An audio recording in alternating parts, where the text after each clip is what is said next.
I'd like to talk about gene and cell therapies and organ therapies for reversal of age-related diseases. These are some of the groups that have helped get this out into the public domain. And at the bottom is the full list of potential conflicts, which is on a website now.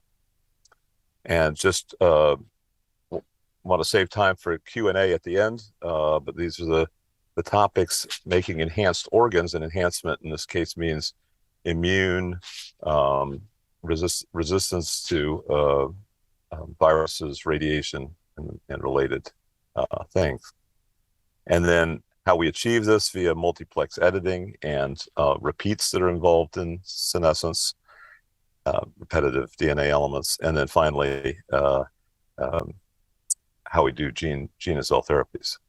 So part of the reason we're having this discussion is there's this exponential growth, more than twofold per year, sometimes tenfold per year, and at no particular let up in reading and writing. And you might say, okay, that's great for reading and writing DNA and things related to it, but what about pharmaceuticals? Aren't those costs going up? And we'll get to that in just a moment, but I'm going to put in the context of choosing between gene therapies and cell therapies and small molecule protein therapies. On the pluses and minuses, plus side that in gene therapy is thought of as being once in a life or maybe for decades scale. Cell therapies can be extremely smart in that they can chemotax and so forth, things that typically lipid nanoparticles and viruses don't do, virus capsids. The mechanism of action of nucleic acid therapies tends to be very obvious from the data in the literature, while small molecule requires kind of a voodoo round of just random search. Gene and cell therapies can be high off target if you have a big family of genes that have very similar binding to a small molecule. They could have wildly different gene and targeting. Anyway, and low cost is possible for both.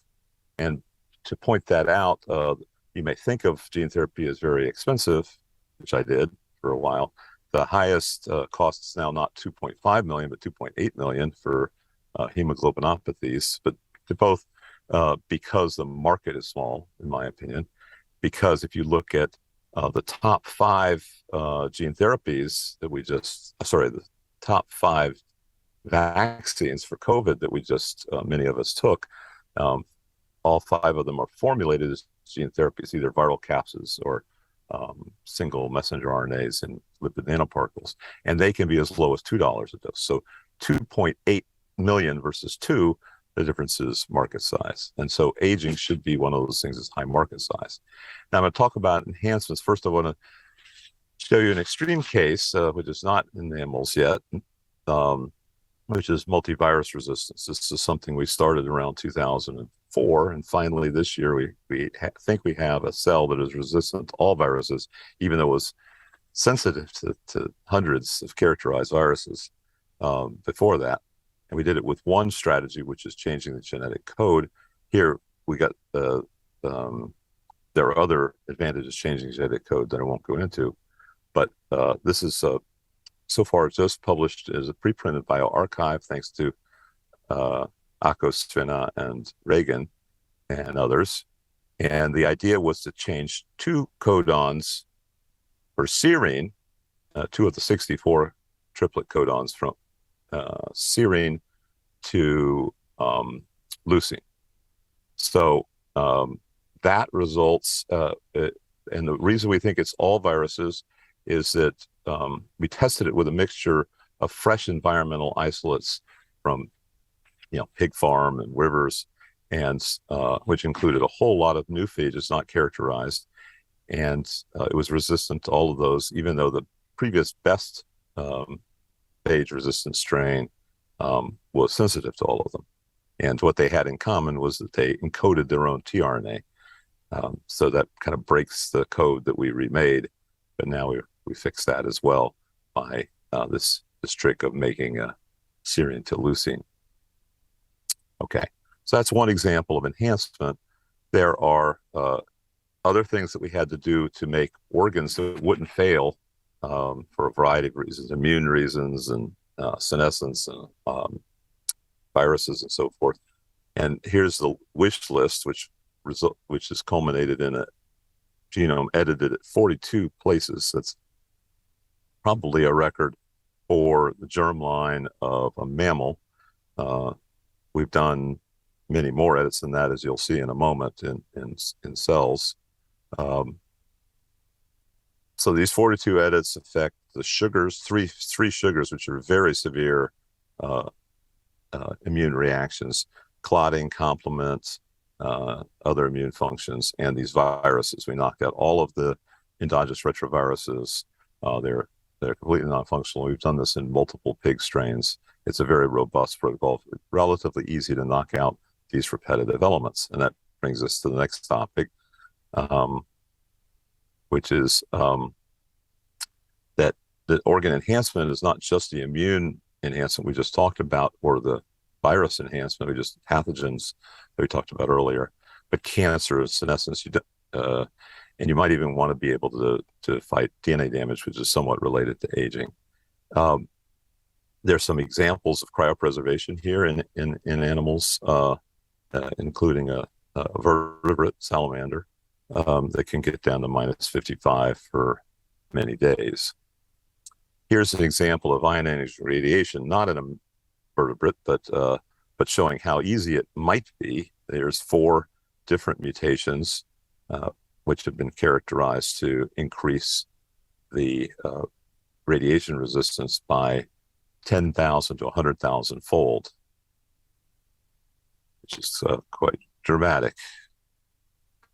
Now back to the repeat elements. I said that we got rid of all the endogenous retroviruses, which can be up to 80 repeats in the pig genome. All pigs have at least some of such viral genes in their genome. And an even more abundant genome that can hop around kind of like viruses are the lines and signs. These are long interspersed or short interspersed repeats. And also ribosomal DNA is another example of a repeat. That's tandem rather than interspersed. But here's some papers, recent papers showing their involvement of these repetitive elements in age-related and senescence-related physiology. So it's not, but they've been the hard part of the genome to tackle, both analytically and synthetically. But I think we're now getting to the point where we have finally in this year the first telomere to telomere sequence of a human genome. So we've conquered the repeats finally, and I'll show you that we've conquered editing them as well. So a little arrow to endogenous retroviruses that we did in pigs, and these line 1 elements that we've done in human stem cells, particular stem cells from my skin. But these are pluripotent iPS cells. And so here's some papers on the curves and lines that we've done. And we've done multiplex editing of 24,000 line elements, line L1 elements. And we're now moving on to the 2.5 million ALU and centrum elements. So these are 2 of the most repetitive elements in the human genome. So here's some of the guide RNAs we use for CRISPR deaminase. So this is A to G deaminase. The C to T is less suitable because it causes a more off-target and a little more toxicity when you do it at this scale. When you're doing more than, say, 100 edits at a time with conventional CRISPR methods, that's extremely toxic. And even the C to T deaminase is somewhat toxic. And so to keep it low toxicity, you have to do everything right, have to have anti-apoptosis, no mismatch repair or uracil glycosidase. And this is work for Raphael, Chunting, Corey, Oscar, Khalid, and Verena, published in Nucleic Acid Research, and more coming. So I've mentioned some of these 10 pathways for aging that are fairly well understood. There's a half empty, half full aspect here. I've included cancer, which is sometimes omitted. Um, but you have to get all of these right, because if you get one of them right, like let's say cancer, you might improve longevity by 2 years. But if you get all of them right, you might get a true reversal and resistance to most, if not all, diseases of aging. Now, those sort of hallmarks of aging each have a pathway associated with them. And some of these pathways are represented in the context of the cell, where you have the extracellular components, the membrane, transmembrane, the intracellular, and the nuclear components, and then other organelles like mitochondria. And this is very well understood. And there have an intervention in all of these have been tackled at one point or another. In particular, we've tackled these fibroblast growth factor 21, this red arrow, blue arrow for Klotho, alpha Klotho, and the yellow arrow for a variation on the TGF beta receptor 2. In this case, we make a soluble form of it. And then we tried every possible combination of those, including the triple combination. And this is published in PNAS, thanks to Noah Davidson and colleagues in my lab. Noah was a postdoc now. He is co-founder of Rejuvenate Bio. And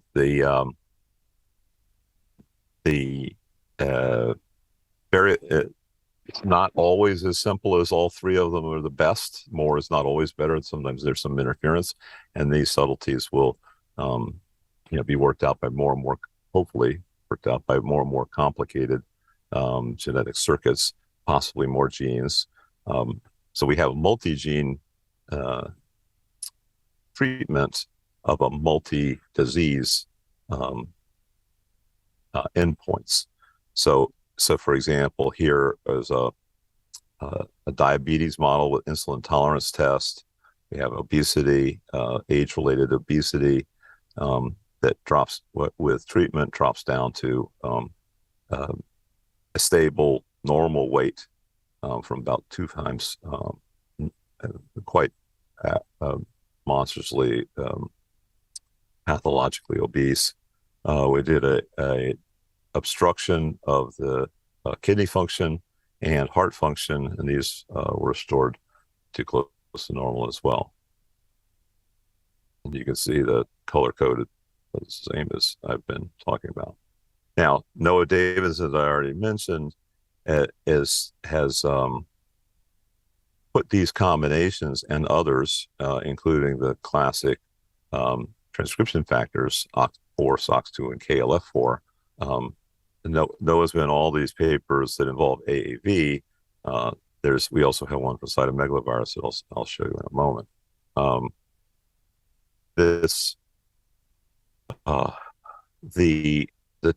The reason that I focused on the triple soluble factors that are released into the media, possibly systemically throughout the body, that has a delivery advantage, because the gene therapies are not perfectly delivered, although we're working on it. My lab and some of our startups have focused on either altering the specificity of delivery or making higher efficient systemic delivery. So those are soluble factors released into the media, intercellular milieu. But the problem with the transcription factors is they only work in the cells that they target. There might be some indirect effects, but the genes themselves stay put and may even be transient. And so that's more at the mercy of the low current efficiency of all the gene therapy vectors that I'm familiar with. Gene therapy delivery mechanisms. So down below are some of the not a full set, nearly full set of all the disease models, ages of age-related diseases that have been accelerated in some cases. And I should point out that almost all diseases have some age component, even inherited diseases, infectious diseases. The consequences are age age-related. But we feel that the more of these diseases we get reversed, the more likely we're aiming at the core pathways, ideally all 10 core pathways. But that will require additional investigation. This has been done successfully in mice and published. The clinical trials on dogs is looking quite good. Those are prelude to human clinical trials, which will hopefully start soon after that. Sometimes these gene therapies have to be changed subtly to be species specific, but they're basically the same over and over in various mammals. Thankful to the Peace Institute and NOAA once again. Now, I said that in addition to the tiny AAV capsid, which is still good enough to deliver these combination therapies, there's a much larger vectors, which is herpes virus families. For example, this is cytomegalovirus. And in this case, not only was there information on the aging reversal, which is a fast assay. We tend to focus on aging reversal rather than longevity because for humans, the variation in longevity is pretty high already. And so we don't want to go into multi-decade clinical trials because it would be unaffordable and possibly less interpretable. But here, we got both the aging reversal assays and the longevity assays in the short-lived mouse, or mice that are short-lived in general.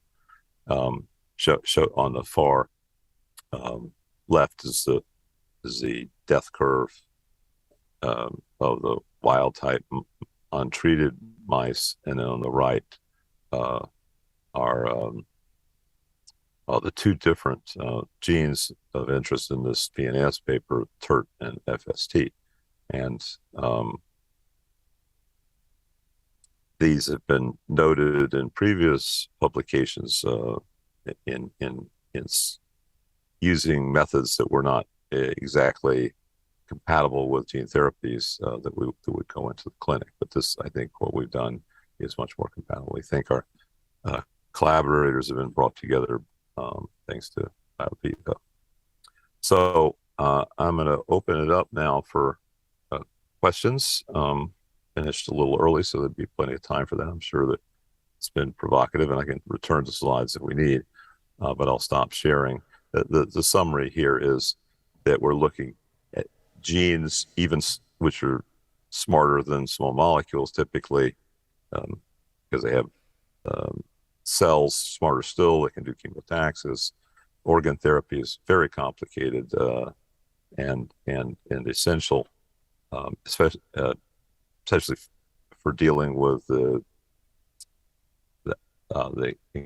incredible shortfall and people dying in the waiting lines, but also for the enhancement that you need so that your replacement organs don't fail for the same reason as the original organs, or some other reason like species-specific senescence or infection. So that's why we went through ways we can prepare the immune system, way we can eliminate all the endogenous retroviruses and possibly resistance to exogenous viruses through genetic code changes, radiation, which is somewhat related to aging, as you'll see, for example, in the effects of UV irradiation on skin aging.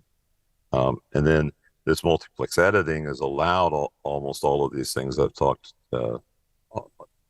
everything I talked about today, and including the aging reversal and gene and cell therapies. Okay.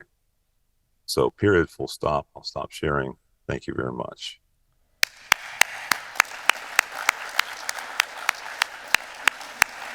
Has anyone got questions?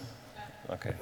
Never mind gene therapy. If you could apply all of your interventions at the germline or to the embryo, what would you predict would be the effect on mouse lifespan? I think for the ones I've talked about probably similar, although we don't know for sure. We should do that. It's an interesting experiment.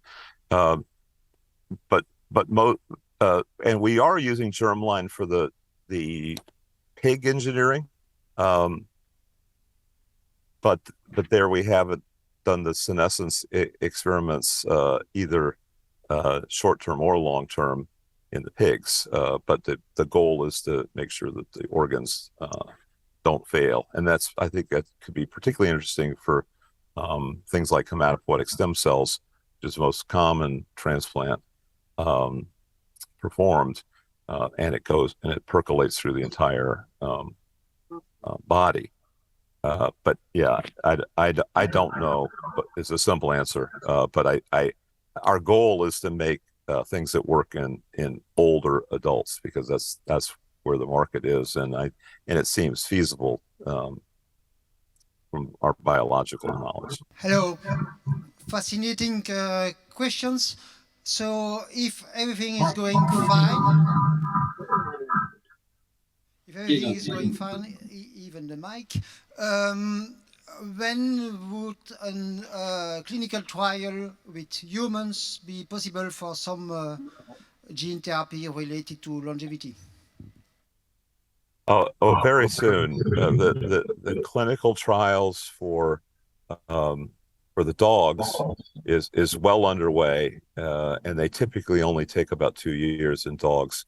Humans can range from 1 to 10 years. The fastest clinical trial was, of course, the COVID vaccines, which took about 1 year.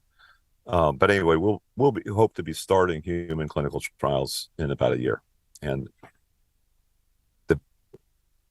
depending on various things, it could go quickly. Yeah. So, more general question: if you could pick one breakthrough to happen, either in the area of viral vectors or editing or treatment of a new treatment of a new tissue type or pathology that hasn't been fully developed yet, like to come true in the next, we'll say 3 to 5 years, if there's one you could pick, do you think would make the biggest breakthrough? If that's too difficult, maybe pick 2 or 3 instead. Okay. So I think probably the biggest limitation is no longer editing or adding genes, or that it's all about delivery. So so that's the reason that my lab and Dino Therapeutics, Shape Therapeutics, and some others are working on ways of improving the efficiency of delivery, the specificity of delivery, the endurance, the stability of the delivery, so it doesn't get suppressed. The specificity, both to getting it to the cell, to the tissue, to the cell, and to the safe harbor in the nucleus. So I consider that all part of delivery, and we're working on it. Probably a secondary one would be increasing the efficiency of action once it is delivered, which could include the stability as well. So it's all kind of part of the same thing: efficiency of delivery, either systemically or in a targeted way. Brilliant. Thank you very, very much, George. Can we get a round of applause for George, please? Thank you.